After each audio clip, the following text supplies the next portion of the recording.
back. Today we're going to replace the throttle cable on this Z345R. If your throttle cable is unresponsive or it's sticky or broken completely, this will show you how to replace that. Now this goes for many different zero-turn models like this made by John Deere. It's not just this particular model. All their Z series are pretty much the same setup, but first off, go ahead and like and subscribe if you enjoy the content. You can also hit the bell up there, which will give you notifications whenever we post a new video. Depending on the model you have, you may have cowling all around the back here that kind of covers and protects the engine. Not all of them have it, but I see a ton of them that do. So this is not as easy to get to. So the throttle cable is on the operator station right here, but the cable comes right back here to the back of the engine. That's the first thing we're gonna undo. Just follow the cable from the side here to the back of the engine. Now you will want to pay attention to where the cable goes to. I like to mark it just like that so I know, just with a paint marker. And we'll use a T25 in order to remove it.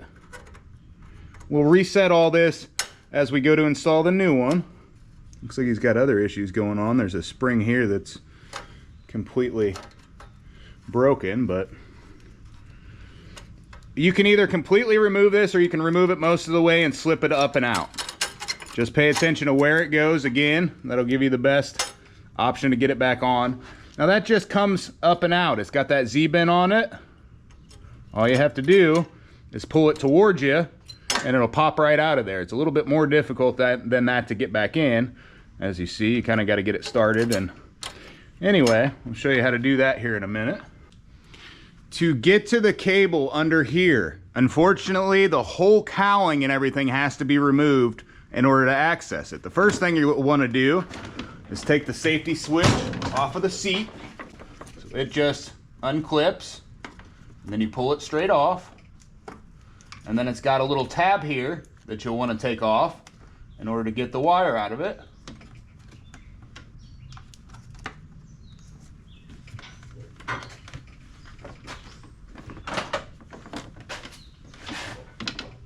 Pair of needle nose, just kind of grab it, usually come right out.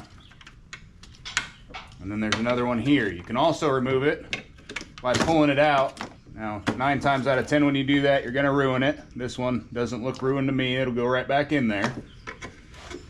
The pins for the seat have to be pulled out to remove the seat, so they just flip up on each side and then they pull straight out. Nothing difficult at all in the seat. Falls straight off. Pretty easy to remove there. Remove those pins out of the way. And then we basically just have little keepers. They're little plastic pieces. All we have to do with those is just pry up underneath the middle. And once the middle comes up and out, the rest of it will follow. So the middle is up and out, and then you can take the other piece out and it's undone. Again, these go just like this. You'll just pry up underneath in order to remove it. Once this is out, the other piece can come together and come straight up and out.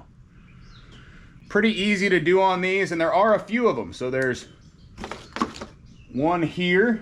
You've got one underneath each arm here and here.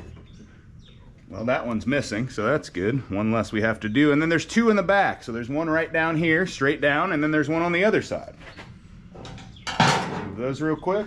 And you can also sometimes just take a pair of needle nose and grab the middle piece if it's up far enough. That's not working real well. Apparently that one's not up far enough. Pry out the middle, and then the rest follows. Same thing, it'll pry right up and out. Got all those out. Got the one right down here.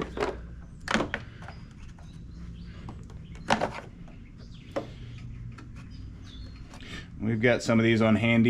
I don't try to be too terribly gentle with them because of that, but if you don't, you may want to be a little bit more gentle. They are kind of a pain sometimes, depending on the situation. You can use needle nose and a flathead screwdriver or a mix of however you'd like.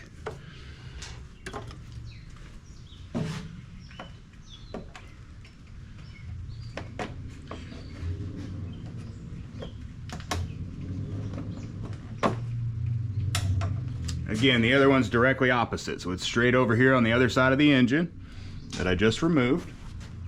And from there,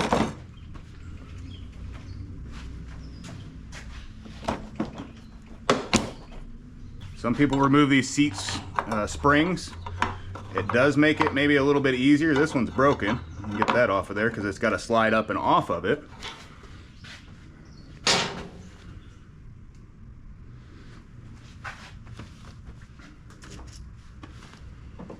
Now we've just got the ones that hold the arms on.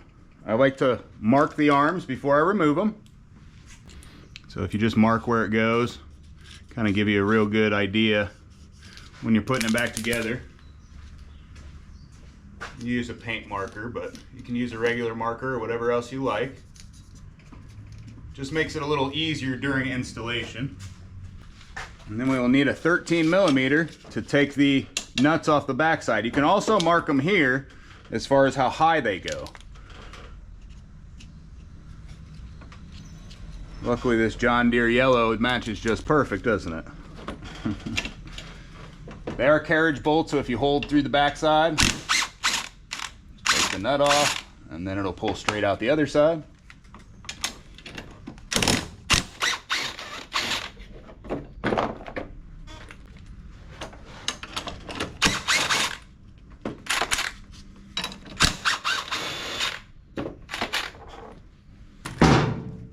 And again, they just come straight out. Take the whole thing or take them one at a time. Take the bolts out, however you'd like to do it. I like to set them just on opposite sides, keep them out of the way. We can release our parking brake. That just gets it out of the way so everything can come up and off. Get any golf balls you have out of the way.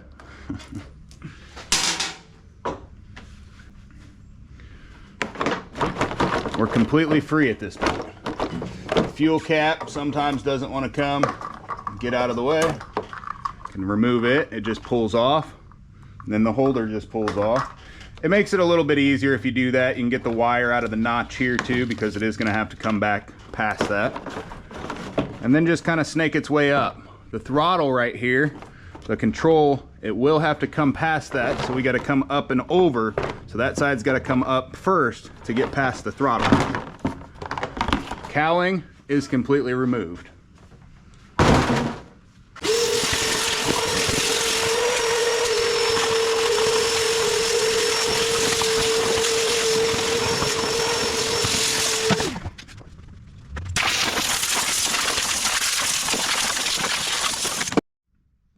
Well, we've got it all pretty well cleaned up.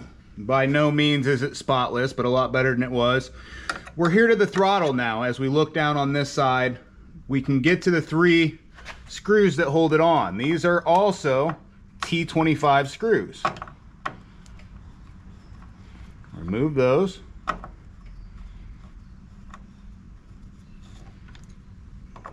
Should have probably just got it on my impact here, but not too bad by hand.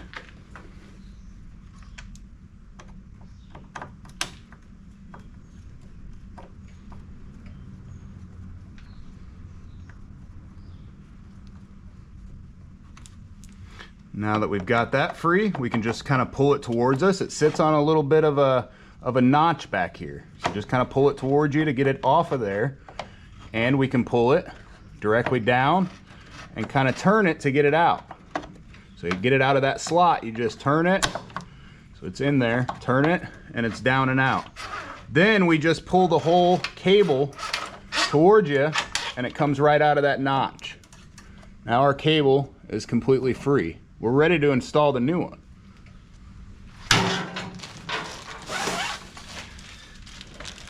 This is an OEM cable. We're going to use OEM for things like this. I'll put the part number in the description also. When you remove it from the bag, be very careful because on the end it does have a plastic cover. This just keeps water or anything from getting down in there, or debris or anything like that, and ruining your cable before it should be ruined. To route this, it just goes straight back through this notch and then out through the hole at the other side. It should be very easy to route it through there. can look through at the other side and see exactly where you're going to.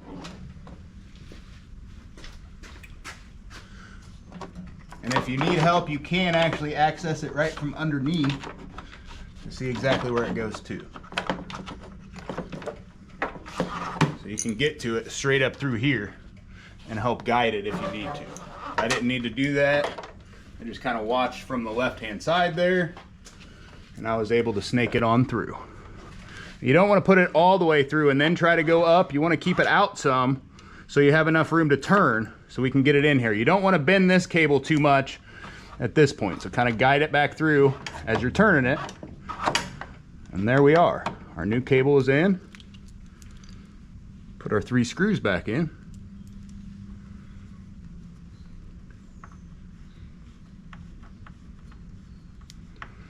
This other cable was broken just right here, which they do a lot. You can see kind of that big curve that it has. Again, make sure it's in these little, I don't know what to call them. It's almost like a little bushing built into the plastic. You want it on there. You don't want to not have that lined up and flatten those raised areas of plastic.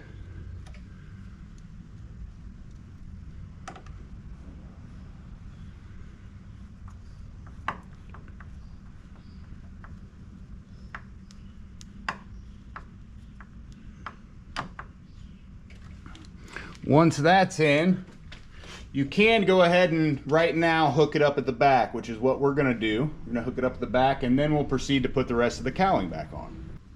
To get it back on over here, remember which hole you went in, which is going to be this bottom hole, and we will line it up. It's easier if you pull it back to the right. So if you pull this to high speed, you're going to have more room to work with. Just get that Z in. You don't want to bend it too much because you can ruin this cable. But if you pull it all the way back, it's going to give you a lot more room than what you would have had otherwise.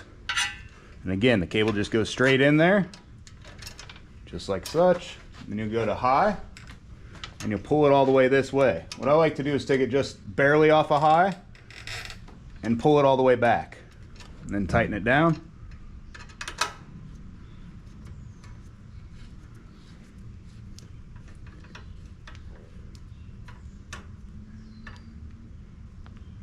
Now we can test the throttle. Low throttle, high throttle, it should pull all the way back. You shouldn't be able to pull it back any more this way if it's on high. Good to go. That's all installed. Now we've got the cable all reinstalled.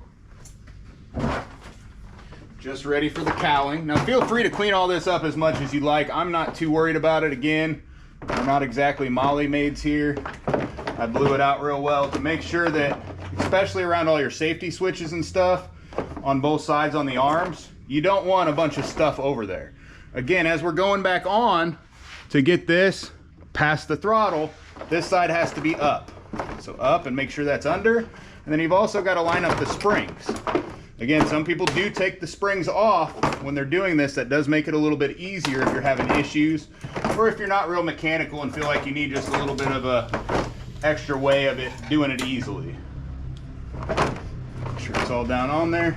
Yeah, I put the gas cap back on while I was blowing everything off, so I've got to take it back off. Oh, it went down on there anyway, so.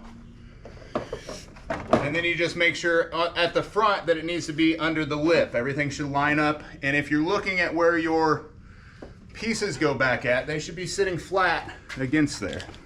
Fuel line out of the way. You just have to make sure everything's kind of routed exactly as it should be. You know, everything should sit flush. If it's not, you know you have an issue. Put back in our pieces.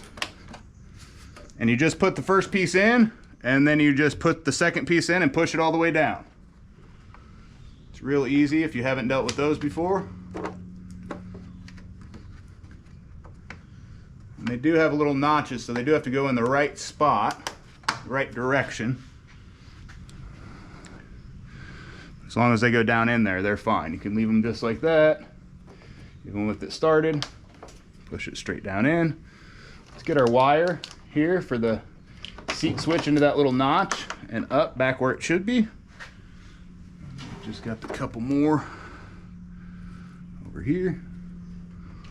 One at the side. I'll throw one in that other arm a little bit later. I don't know exactly where they are right this very second for the ones we have sitting around here, but I will get one back in it. I'll actually go ahead and do this one since it's nice and close for me now, and then I'll get that other one later. This is where the other one was. This one was missing when we went to do this.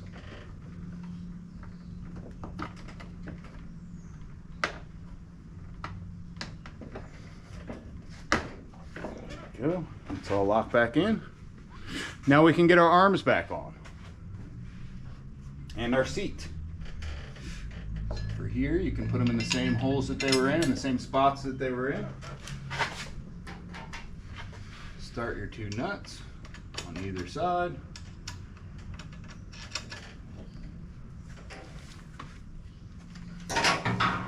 Apparently I knocked this one off and knocked the bolts out. And that one's not in good shape. It's got a big old crack in it. I'll alert the customer to that, but I'm sure they're probably not going to want to do anything with it.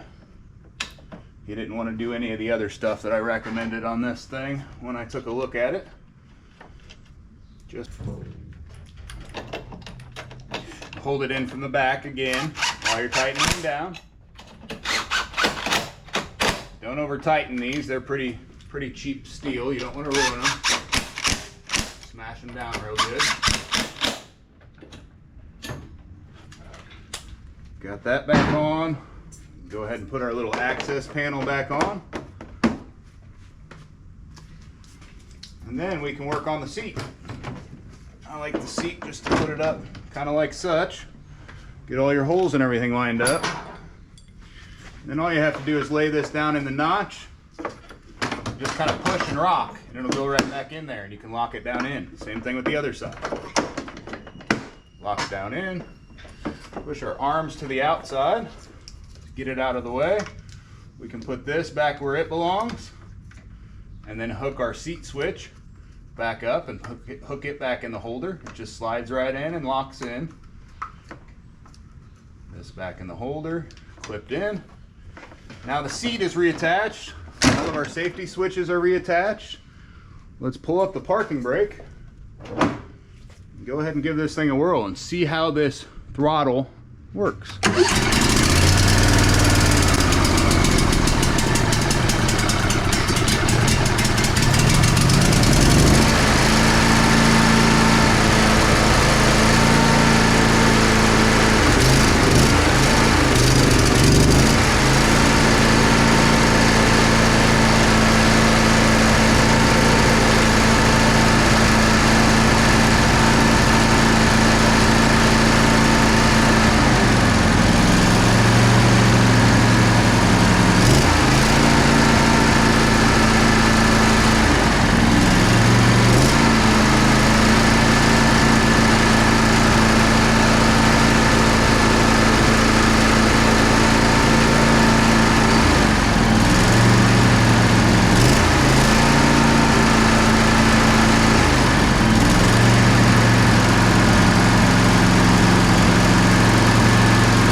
I was thinking that on this didn't have a manual choke, but it does. As you go all the way forward, it is choked, and then when you drop it back just a little bit, it's unchoked.